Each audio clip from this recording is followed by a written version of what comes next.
最近 AI バブルっていう言葉をよく聞くようになったよね。弾けるとか崩壊とか怖い言葉と一緒に。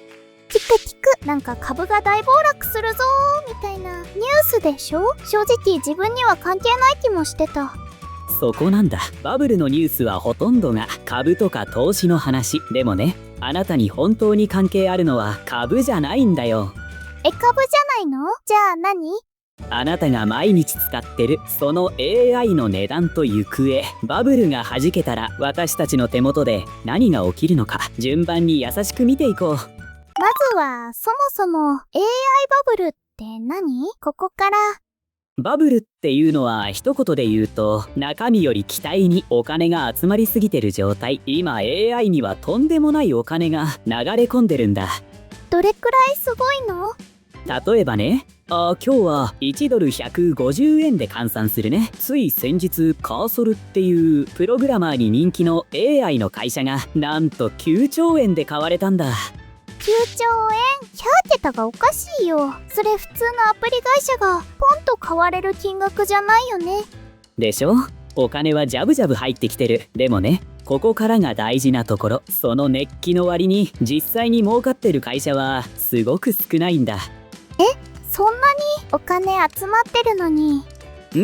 アメリカの名門大学が調べたら、会社が AI を仕事に入れてみても 95% ははっきりした儲けにつながってなかったんだ。 95%？ ほとんど成果ゼロってこと？それはちょっと意外だな。そうなんだ。期待は最高潮。でも成果はまだ追いついてない。この隙間がバブルだって言われてる正体なんだ。ここまでを整理するね。お金はすごい。でも成果はこれから。だからバブルだって言われてるんだ。でもバブルって外の人が騒いでるだけじゃないの。それがね、面白いの。バブルだって言ってるのは外野だけじゃないんだ。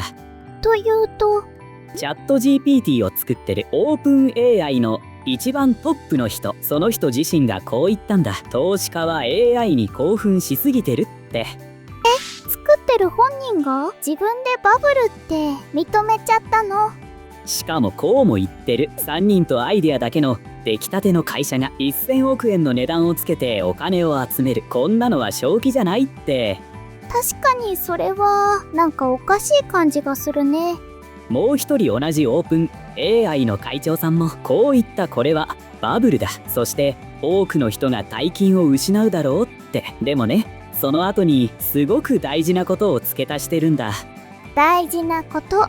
昔インターネットにも同じようなバブルがあった。たくさんの会社が消えた。でもその中からアマゾンみたいな本物が生き残った。 AI も同じはじけても本物は残るって。株の話は分かった。じゃあただ使ってる私には何が起きるの？ここが今日の本題。バブルで一番私たちの生活に響くのは2つ。1つ目は値上げ。値上げ？今 AI の料金が安いのは会社がたくさんの投資のお金で赤字を我慢してるから。お客さんを増やすために本当のコストより安く出してるんだ。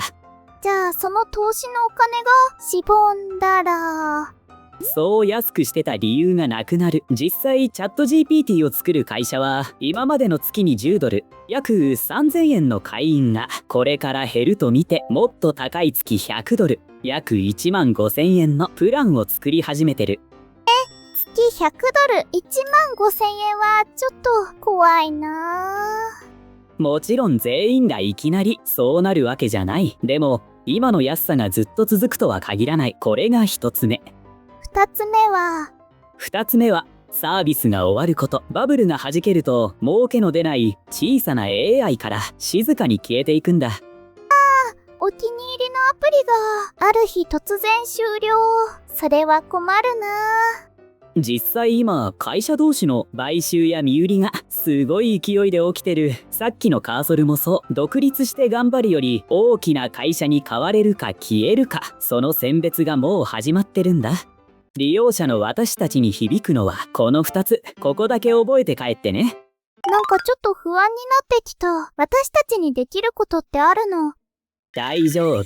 ここで安心してほしいこと。バブルが弾けても AI っていう便利な道具そのものは消えない。むしろふるいにかけられて本物だけが残る。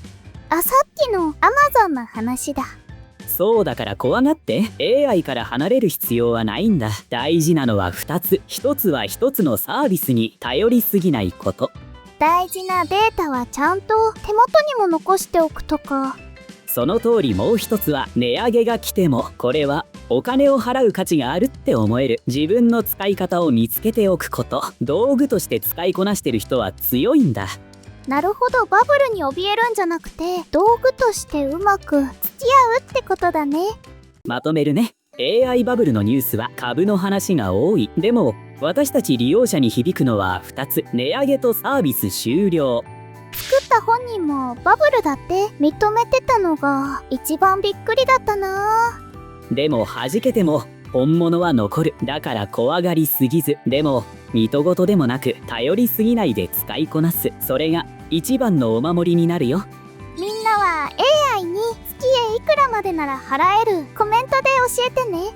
というわけで今日はここまで。最後までご視聴いただきありがとうございました。ためになったらチャンネル登録と高評価で応援してくれると嬉しいな。聞きたいことはコメントで待ってるよ。メリノちゃんでした。